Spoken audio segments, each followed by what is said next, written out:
Baik, bismillahirrahmanirrahim. Assalamualaikum warahmatullahi wabarakatuh. Perkenalkan, nama saya Satria Bagas Bernardito dari program studi ilmu perawatan Fakultas Kedokteran Universitas Sriwijaya.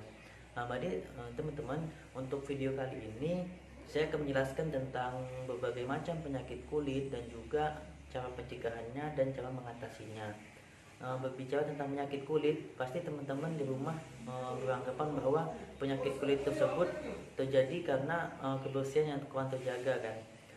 Di sini saya akan menjelaskan bahwa tidak selamanya penyakit kulit ini terjadi karena kebersihan tidak terjaga teman-teman. Tapi penyakit kulit ini terjadi karena banyak faktor yang lain.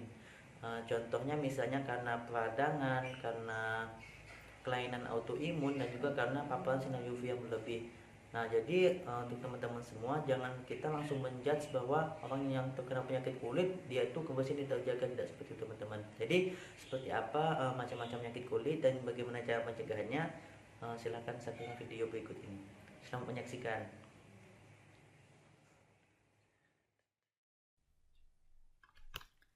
Nah, baik teman-teman, kita akan langsung pada masuk video kali ini.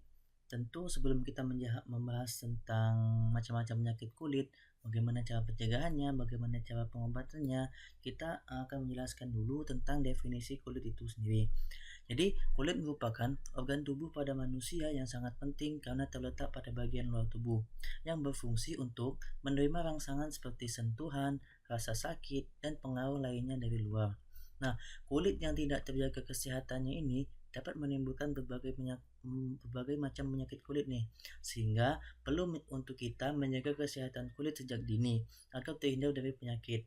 Kulit tubuh seseorang yang terkena penyakit sangat mengganggu penampilan dan aktivitas orang tersebut. Biasanya banyak nih dikeluhkan para anak muda gitu kan, terutama tentang masalah jerawat atau masalah kulit yang lainnya. Nah, lanjut teman-teman. Jadi di sini ada definisi sedikit tentang penyakit kulit. Tentu yang pertama, penyakit kulit ini sering dianggap remeh nih karena sifatnya yang cenderung tidak berbahaya dan tidak menyebabkan kematian. Hal tersebut sangat salah teman-teman. Karena apa? Karena jika penyakit kulit ini terus-menerus dibiarkan, dapat menyebabkan penyakit tersebut semakin menyebar dan sulit untuk mengobatinya. Jadi kita jangan menganggap remeh teman-teman. Misalnya ada bintik-bintik di kulit kita, ada misalnya ada bentolan yang berair atau bernanah, itu mungkin bisa kita langsung konsultan kepada dokter atau tenaga kesehatan lainnya. Nah, terus kurangnya pengetahuan tentang jenis penyakit kulit serta tidak mengetahui cara pencegahannya bisa mengakibatkan seseorang dapat terkena penyakit kulit tingkat akut. Sehingga dengan adanya bantuan teknologi komputer, diharapkan penyakit yang menyerang kulit tubuh manusia dapat diketahui secara dini, dan hal tersebut memperkecil terjadinya penyakit yang lebih berbahaya. Jadi kita bisa nih teman-teman bantu untuk menggunakan media-media di sekitar kita untuk bisa mencari itu. Sebenarnya misalnya kita terkena penyakit kulit, kita bisa tahu nih apa sih macamnya penyakit kulit ini dan juga bagaimana cara pencegahannya, bagaimana cara mengobatinya. Nah, terus macam-macam penyakit kulit ini tentunya perlu diketahui dan diwaspadai oleh setiap orang. Kulit merupakan lapisan terluar yang berfungsi untuk melindungi tubuh dari virus dan sinar matahari, membantu untuk merasakan sentuhan dan menghasilkan vitamin D bagi tubuh. Nah, untuk itu penting dong bagi kita untuk menjaga kesehatan kulit agar terhindar dari berbagai macam penyakit kulit. Selain membuat gatal dan nyeri, berbagai macam penyakit kulit juga dapat membuat orang jadi kurang percaya diri karena kulit merupakan lapisan terluar dari tubuh sehingga menjadikan kulit tidak enak dipandang. Ini teman-teman yang mungkin banyak nih membuat para pemuda yang insecure kan, karena mungkin merasa kulitnya tidak sehat gitu. Nah, ini yang telah saya jelaskan tadi, bahwasanya faktor penyakit kulit ini tidak semena-mena atau tidak semata-mata karena kebersihan kita yang tidak terjaga. Jadi bisa juga faktor yang menyebabkan penyakit kulit ini, yang pertama ada infeksi, terus yang kedua ada peradangan, yang ketiga kelainan autoimun, dan yang keempat adalah paparan sinar UV berlebih. Jadi kita tidak boleh tuh menjudge seseorang jika dia terkena penyakit kulit, mereka itu kebersihannya tidak terjaga gitu, mereka itu kotor, padahal tidak teman-teman, bisa karena kelainan autoimun ini atau paparan sinar UV yang berlebih. Nah, kita langsung masuk di sini kita untuk mengenali apa aja sih dan bagaimana macam-macam penyakit kulit. Yang pertama teman-teman yaitu ada dermatitis. Nah, dermatitis ini adalah peradangan kulit pada epidermis dan dermis yang disebabkan oleh faktor eksogen ataupun endogen dengan ditandai dengan gejala objektif lesi bersifat polimorf dan gejala subjektif gatal. Nah, mungkin ini bisa dilihat teman-teman, ada gambarnya di sini. Mungkin dari teman-teman jika ada nih dari kalian yang terkena penyakit kulit seperti ini dinamakan dermatitis. Nah, dermatitis ini biasanya dia itu punya gejala utama teman-teman, jadi kita bisa mengenalinya. Nah, gejala utama yang ditimbulkan dari dermatitis ini yang pertama yaitu adanya gatal jadi pada area yang tadi yang agak kemerahan di sini. Nah, ini gatal teman-teman. Selanjutnya kedua yaitu alergi nih teman-teman. Jadi selanjutnya yaitu ada kulit melepuh. Nah, kulit melepuh di sini bisa kita lihat nih, mungkin di sekitar kita ini ada kulit-kulit yang melepuh. Selanjutnya ada ya kulit meradang, keluar nanah dan muncul kemerahan. Itu gejala-gejala utama yang ditimbulkan dari dermatitis itu sendiri teman-teman. Jadi jika teman-teman ada merasa kulitnya seperti ini dan menimbulkan gejala-gejala seperti ini, itu namanya dermatitis teman-teman. Selanjutnya yang kedua yaitu abses. Abses ini merupakan sebuah penimbunan nanah yang terakumulasi di sebuah kavitas jaringan karena akibat infeksi bakteri atau karena adanya benda asing seperti serpihan, luka peluru atau jarum suntik. Nah, jadi abses ini merupakan penyakit yang karena infeksi teman-teman. Kan ada 4 tuh, ada infeksi, jadi ini termasuk yang infeksi. Selanjutnya penyebab penyakit abses ini antara lain infeksi bakteri melalui cara bakteri masuk ke bawah kulit akibat luka yang berasal dari tusukan jarum yang tidak steril. Mungkin ini bisa dilihat teman-teman seperti ada benjolan ini yang dia itu ada nanahnya di dalamnya. Nah, tentunya abses ini juga mengeluarkan gejala-gejala utama itu teman-teman. Yang pertama yaitu sama gatal, yang kedua yaitu timbul benjolan kecil, bisa dilihat ini di gambar ini teman-teman, ini timbulan benjolan kecil ini. Selanjutnya yaitu keluar nanah. Nah, dalam benjolan itu sudah saya bilang tadi bahwasanya dalam itu ada nanah dan itu ada nyeri tekan kulit dan bengkak. Nah, untuk yang penyakit kulit yang ketiga yaitu skabies. Jadi skabies ini merupakan penyakit infeksi kulit menular dengan adanya rasa gatal pada lesi ketika malam hari yang disebabkan oleh tungau Sarcoptes scabies falciparum. Nah, faktor berkembangnya penyakit skabies ini antara lain penyakit tersebut banyak diderita oleh masyarakat dengan higien buruk, sosial ekonomi yang rendah, hubungan seksual yang bergonta-ganti pasangan. Nah, ini mungkin termasuk pada penyakit kulit karena kebersihan tubuhnya tidak terjaga teman-teman. Bisa dilihat bahwasanya ada bintik-bintik merah seperti ini dan perlu diingat dan diketahui bahwasanya skabies ini menular teman-teman. Jadi jika ada orang yang terkena skabies, sebaiknya kita untuk menjauhi dulu. Nah, skabies juga tentu mempunyai gejala-gejala utama yang bisa ditimbulkan seperti sama, yang pertama yaitu gatal, yang kedua bentol atau bintik merah, yang ketiga kulit meradang, panas. Jadi sekitar skabies itu bintik-bintik itu terdapat panas dan terik teman-teman, dan juga bisa mengeluarkan nanah. Selanjutnya penyakit kulit yang keempat yaitu herpes. Nah, herpes ini merupakan penyakit radang kulit yang disebabkan oleh virus dengan ditandai munculnya bintik yang berisi cairan pada bagian kulit tertentu. Nah, WHO atau World Health Organization melaporkan prevalensi herpes di negara berkembang seperti Indonesia lebih tinggi dibandingkan dengan negara maju.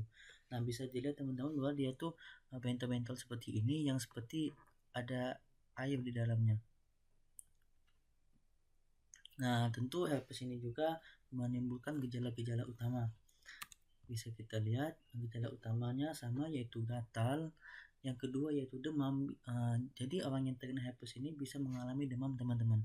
Yang ketiga yaitu nyeri kepala, kulit meradang, kulit melepuh, dan muncul gelembung air. Seperti yang dalam gambar tadi, gelembung air. Nah, kita bentol-bentol yang seperti dalamnya itu ada air, teman-teman.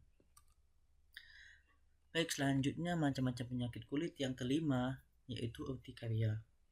Apa sih urtikaria ini?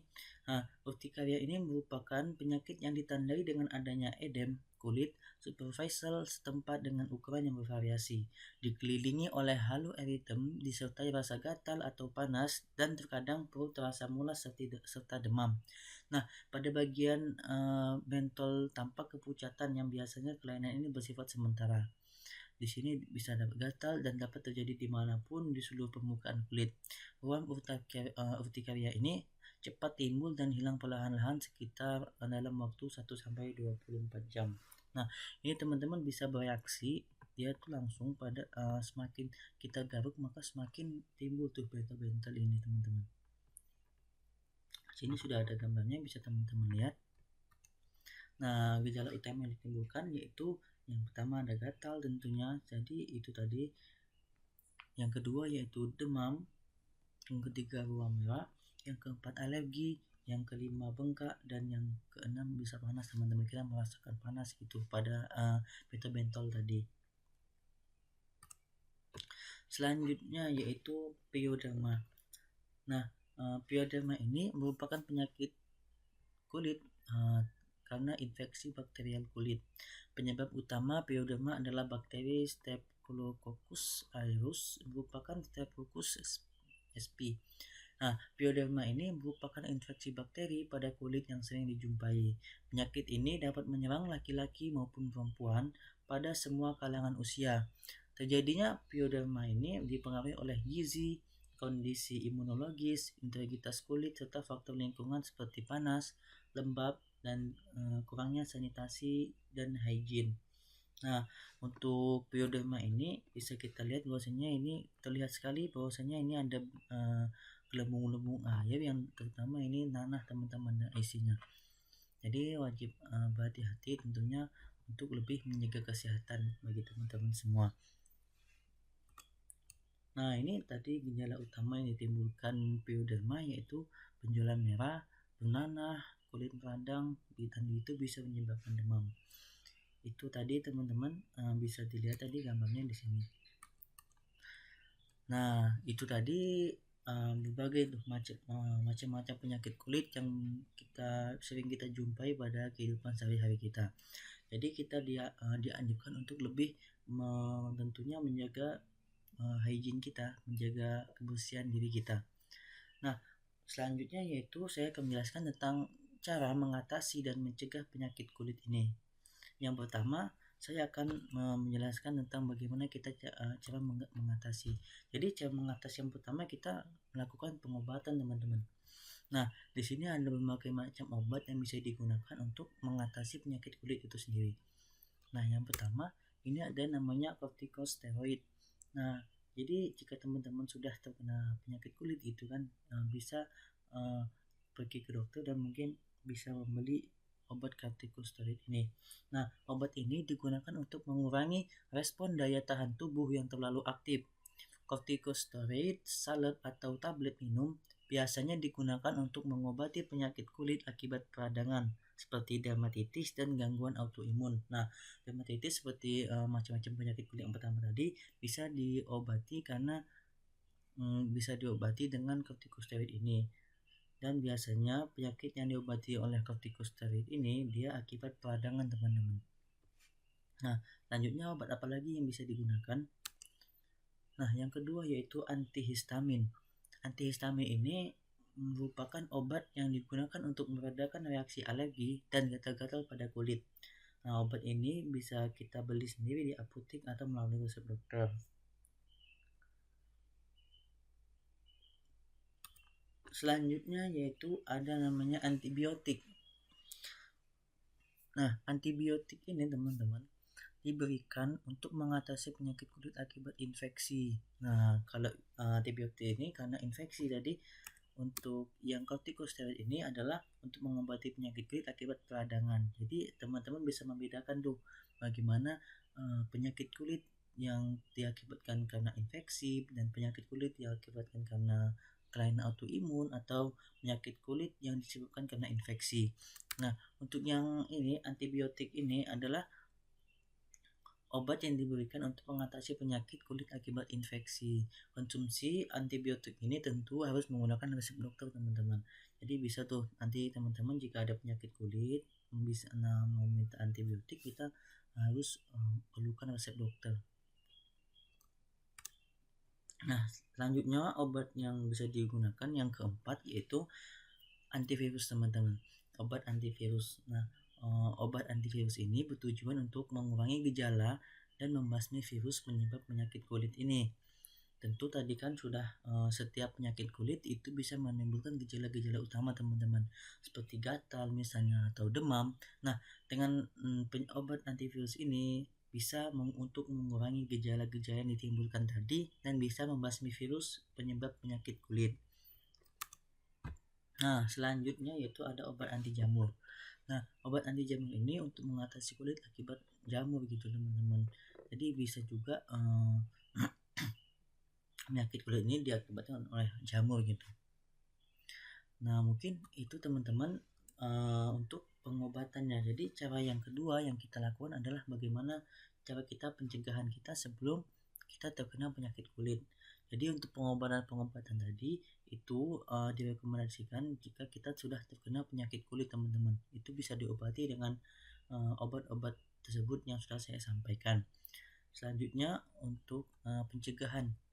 Jadi ada beberapa hal yang bisa kita lakukan gitu untuk mencegah terjadinya penyakit kulit. Nah, yang pertama kita bisa menjaga kebersihan diri dengan mandi setiap hari teman-teman.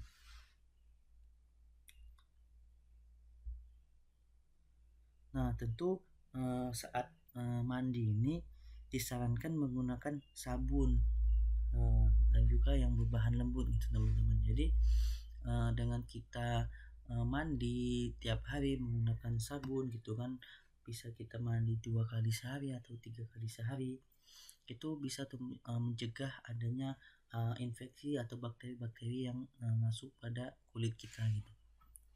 Nah, cuman tidak cukup mandi teman-teman, kita ada langkah-langkah lagi yang dilakukan supaya untuk mencegah penyakit kulit. Yang kedua yaitu menghindari kontak fisik dengan penderita penyakit kulit yang menular. Jadi jika ada teman atau saudara kita yang terkena penyakit kulit yang menular seperti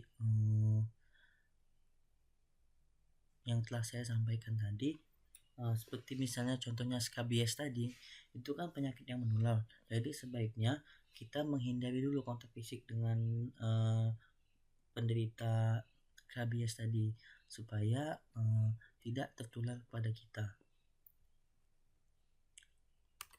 Nah, selanjutnya yang ketiga langkah-langkah pencegahannya tidak menggunakan penggunaan barang pribadi teman-teman. Jadi biasanya tuh kita kan berteman tuh kan, misalnya kita pada dekat dengan teman kita yang barang-barang pribadinya kadang dipakai secara bergantian gitu, seperti misalnya gunting kuku ada di sini, seperti alat penyukur jenggot. Nah, sebenarnya ini alat-alat pribadi ini tidak boleh kita gunakan secara bergantian teman-teman. Jadi karena tentunya kita sebagai manusia mempunyai kulit yang berbeda-beda gitu kan, ada yang mungkin kulitnya sensitif atau bagaimana kulitnya yang lain. Jadi sebaiknya dianjurkan untuk tidak berbagi penggunaan barang pribadi. Misalnya seperti ini nih, ada gunting kuku, karena biasanya tuh sering banget tuh kalau menganggap sepele kan, bahwasanya gunting kuku ini digunakan secara bergantian. Nah, selanjutnya mengoleskan pelembab kulit secara rutin teman-teman.